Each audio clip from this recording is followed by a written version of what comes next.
préfets, mesdames et messieurs les représentants des collectivités locales, mesdames et messieurs les habitants du quartier de Villeneuve, ce moment est un moment attendu. Attendu parce que je ne le cache pas, je fais partie de ceux qui sont impatients de voir mettre en œuvre ce projet sur Villeneuve. Mais pour construire un beau projet, il faut une méthode, il faut un calendrier. Et je me dis que parfois on pourrait gagner du temps parce que je connais les enjeux que nous avons sur le quartier, mais il y a un certain nombre de procédures à respecter, d'études à mener, et puis surtout d'échanges avec la population pour bien vérifier que le projet développé est un projet qui répond aux attentes des habitants. Je le dis souvent, La Rochelle a deux visages. Quand on est sur le Vieux-Port avec des artistes, comme nous avons vécu ce week-end, on se dit tout va bien à La Rochelle. Mais la réalité, nous la connaissons tous, La Rochelle a deux visages.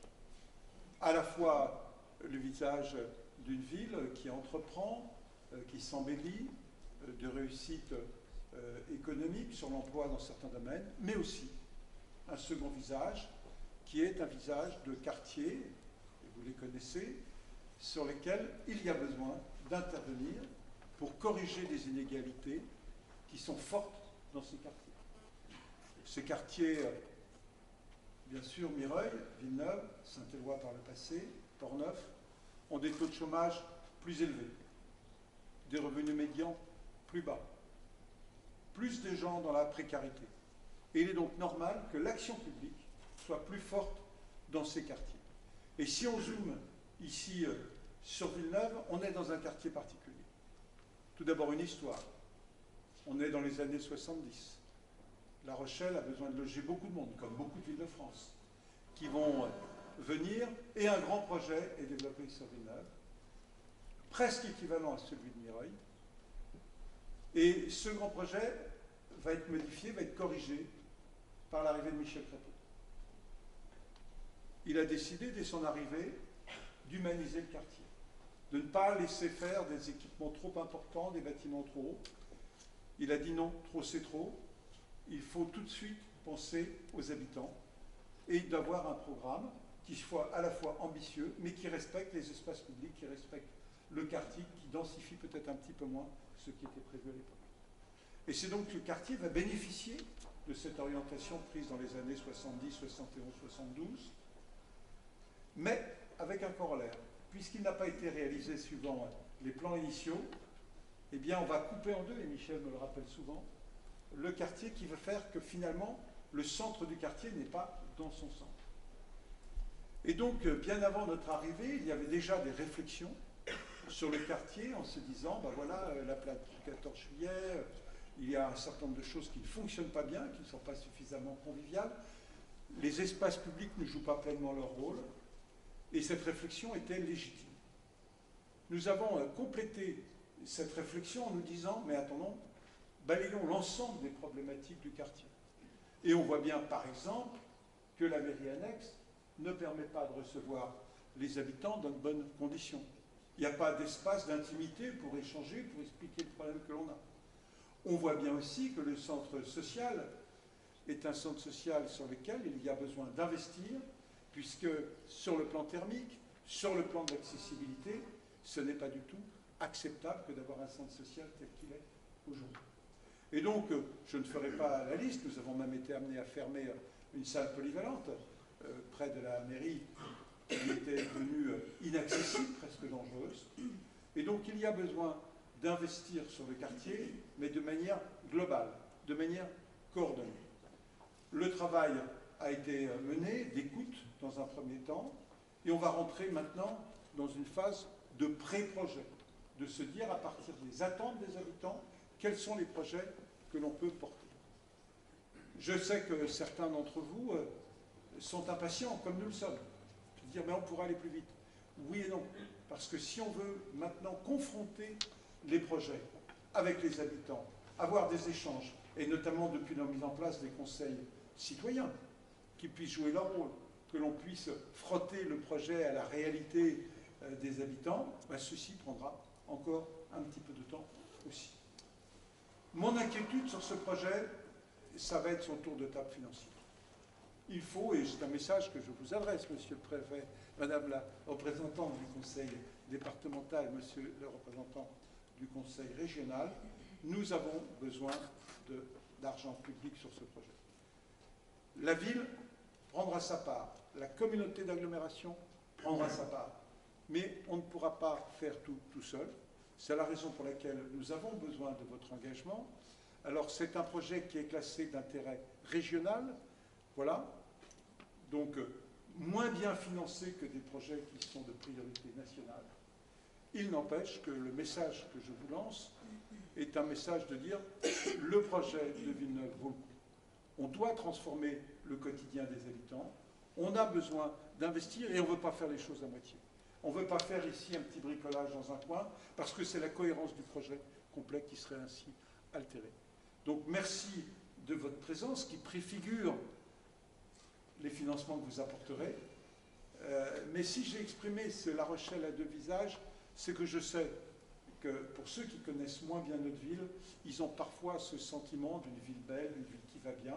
Oui, il y a des éléments qui vont bien, il ne faut pas le cacher, mais on a aussi cette ville au double visage qu'il ne faut pas oublier parce que notre responsabilité, c'est de s'occuper prioritairement de ceux qui sont le plus en difficulté.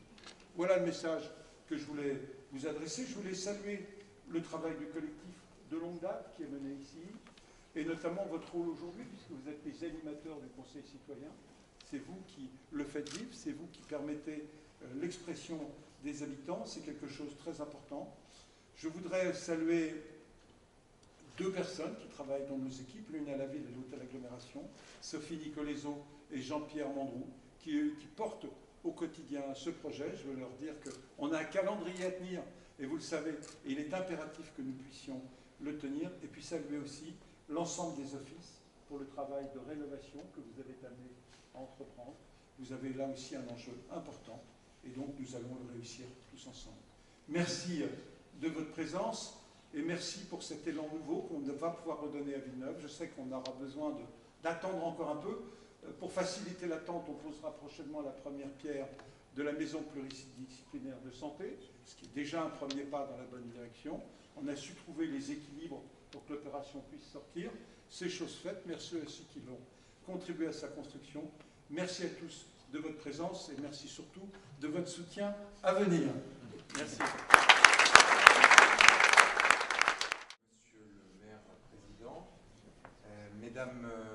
Mesdames, Messieurs, je veux saluer aussi mes collègues Soraya Amrouche et puis Katia Bourdin, qui sont des élus régionales qui travaillent avec moi. Je vous prie d'abord, je vais essayer de faire court quand même, et ça n'a rien à voir avec le financement, mais parce que je sais que ça fait un petit moment qu'on parle et qu'il ne faut pas être trop long. En tout cas, je veux excuser Alain Rousset, président de la région, qui n'a pas pu être là ce matin, et vous dire que je suis très heureux d'être ici, à vos côtés, à La Rochelle, accompagné, je le signale, d'une équipe de la région qui m'accompagne du site de Bordeaux et du site de Poitiers. Si nous sommes là nombreux, ce n'est pas par hasard, hein, monsieur le maire, c'est parce qu'effectivement nous allons commencer à réfléchir et continuer surtout à réfléchir avec vous à ce projet que la région va accompagner.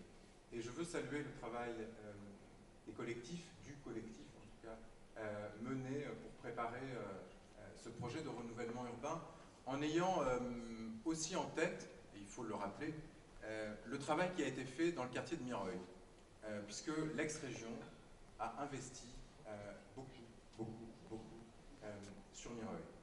Et donc c'est important, le travail qui a été fait. Et d'ailleurs, on va aller cet après-midi faire un état des lieux actuel du quartier de Mireuil. Ce que je souhaite vous dire, c'est que si la région accompagne des rénovations de logements, au jour d'aujourd'hui, la compétence première de la région, c'est le développement économique, y compris dans les quartiers. Donc ça veut dire que si on participe à la rénovation du cadre de vie, d'un logement dans un quartier, il faut qu'on ait en tête l'emploi toujours et tous les jours. Et ça veut dire concrètement les commerces, en effet, mais j'ai entendu, voilà, tout le monde en a parlé, donc si on est tous d'accord, je pense qu'on peut arriver à un projet qui soit vraiment abouti, c'est-à-dire les commerces, mais c'est-à-dire à proximité. Qu'est-ce qu'on a comme zone industrielle à proximité de ces quartiers pour donner de l'emploi aux gens? Parce que certains quartiers en France ont été rénovés, mais on se rend compte que les gens sont toujours chez eux, au chômage et sans emploi. Et donc il faut qu'on arrive à changer cette donne et qu'on puisse favoriser l'emploi, non seulement favoriser le cadre de vie, le logement, les conditions énergétiques, les conditions de santé du coup, des habitants de ces quartiers, mais faciliter l'accès au travail. Voilà, la région va être à vos côtés. La région vient de fusionner, c'est très récent. J'ai conscience des difficultés. Je vais rencontrer les structures juste après notre rendez-vous pour qu'on parle. Ne croyez pas que la région est sourde à toutes les sollicitations qui sont faites. Simplement, ayons tous conscience, vous êtes tous des acteurs de terrain, que la région vient de fusionner avec deux autres. Voilà, nous avons fusionné 3 régions avec des dispositifs totalement différents et que tout ça prend un peu de temps. Bien entendu, la région va continuer d'être là. Il y a aussi une loi, la loi NOTRe, qui est passée par là et donc les compétences ont changé. Mais nous allons accompagner tous les territoires. En ce qui concerne la politique de la ville, si Alain Rousset a souhaité avoir quelqu'un qui s'occupe essentiellement des quartiers, des 81 quartiers, nous avons 81 quartiers dans notre nouvelle région, qui sont pour une grosse part autour de Bordeaux et ensuite qui sont ici à La Rochelle, à Poitiers, à Guéret, à Marmande, à Bayonne. En tout cas, nous avons avec les collaborateurs qui m'entourent ici à la région de quoi aller faire le point sur tous ces quartiers et les aider, sachant que les chefs de file sont les agglomérations, donc nous serons aux côtés des agglomérations, mais vraiment avec le cadre de nouvelles compétences, enfin de nos compétences prioritaires. Et la politique, j'insiste aujourd'hui pour vous dire que effectivement, c'est le développement économique pour nous, c'est l'accompagnement en matière de formation, c'est-à-dire qu'on va mobiliser du droit commun sur les quartiers. La politique de la ville va apporter des moyens supplémentaires pour mobiliser ce droit commun. Ça va être la lutte contre le décrochage scolaire, notamment dans les lycées, puisque nous nous occupons des lycées. La région va être au rendez-vous sur toutes ces questions. Voilà, je vous souhaite donc une belle journée et puis à très bientôt pour continuer à travailler sur ce beau projet. Ce quartier, vous le connaissez mieux que moi, et pourtant, quand j'ai regardé un peu le contenu de cette convention et puis ce protocole de préfiguration et puis quelques éléments sur ce quartier, il y a un certain nombre de points qui ont attiré mon attention. D'abord, quelques chiffres. Nous sommes à peu près dans ce quartier sur 9% de la population de la ville de La Rochelle, 18% de son parc de logement social. Ce rapport-là, il interroge directement sur ce qu'est ce quartier. Nous avons ici les plus fortes proportions de population à bas revenus, plus fort taux de chômage, plus fort taux aussi de familles monoparentales. Bref, ici, tout ce qu'un quartier peut concentrer de difficultés, de tentations de repli aussi, nous le savons, à bien des égards, et en même temps de volonté de vivre ensemble avec un tissu associatif qui est marqué. Tous ces paradoxes, finalement, qui sont nos quartiers politiques de la ville aujourd'hui et qui ont été pris en compte par cette loi que vous connaissez du 21 février 2014. Cette loi, qu'est-ce qu'elle dit? Qu'est-ce qu'elle veut? Eh bien, tout simplement, elle veut essayer de résoudre ces paradoxes, d'y répondre, de cibler les quartiers, et c'est à ce titre-là, avec cette méthode que vous connaissez, du carroyage, sur un certain nombre de critères clairs et difficilement contestables, qu'un certain nombre de quartiers sont apparus et ont été rentrés dans les quartiers prioritaires de la politique de la ville en décembre 2014, puis inscrits soit sur la liste des quartiers d'intérêt national, soit sur la liste des quartiers d'intérêt régional. C'était le cas de ce quartier de Villeneuve-les-Salines en avril 2015. Et depuis avril 2015, il y a eu beaucoup de travail. Je sais que beaucoup d'entre vous y ont participé pour retrouver le sens initial de l'ambition que portait ce quartier, que vous avez rappelé, Monsieur le maire, dans vos propos tout à l'heure. Depuis cette date, donc plusieurs réunions pour arriver à cette étape du protocole de préfiguration, c'est-à-dire se donner une méthode, des objectifs et un calendrier en termes de programmation urbaine, en termes de programmation commerciale, en termes de stratégie immobilière, bref, tout ce qui va permettre de reconfigurer ce quartier. Alors maintenant, qu'est-ce que représente cette étape de signature de ce protocole de préfiguration et qu'est-ce que nous dit, qu'est-ce que nous pouvons dire plus exactement des mois qui viennent? Plusieurs choses. D'abord, et ça répondra, j'espère, en partie aux préoccupations exprimées par Jean-François Fontaine, nous avons eu la confirmation que les enveloppes qui avaient été prévues dans les anciennes régions sont confirmées, c'est-à-dire 14 millions d'euros pour les 5 quartiers d'intérêt régional de l'ancienne région Poitou-Charentes. Et je peux vous dire aussi que le préfet de région partage votre impatience et les services de l'État autour de lui partagent cette impatience et souhaitent que la répartition de ces crédits puisse être arrêtée au début de l'année 2017. Et même si nous ne sommes pas tout à fait au bout des études préopérationnelles, on espère qu'on les aura menées suffisamment loin pour pouvoir dire quelque chose, présenter des projets et permettre cette répartition qui nous donnera de la visibilité, qui nous donnera un calendrier.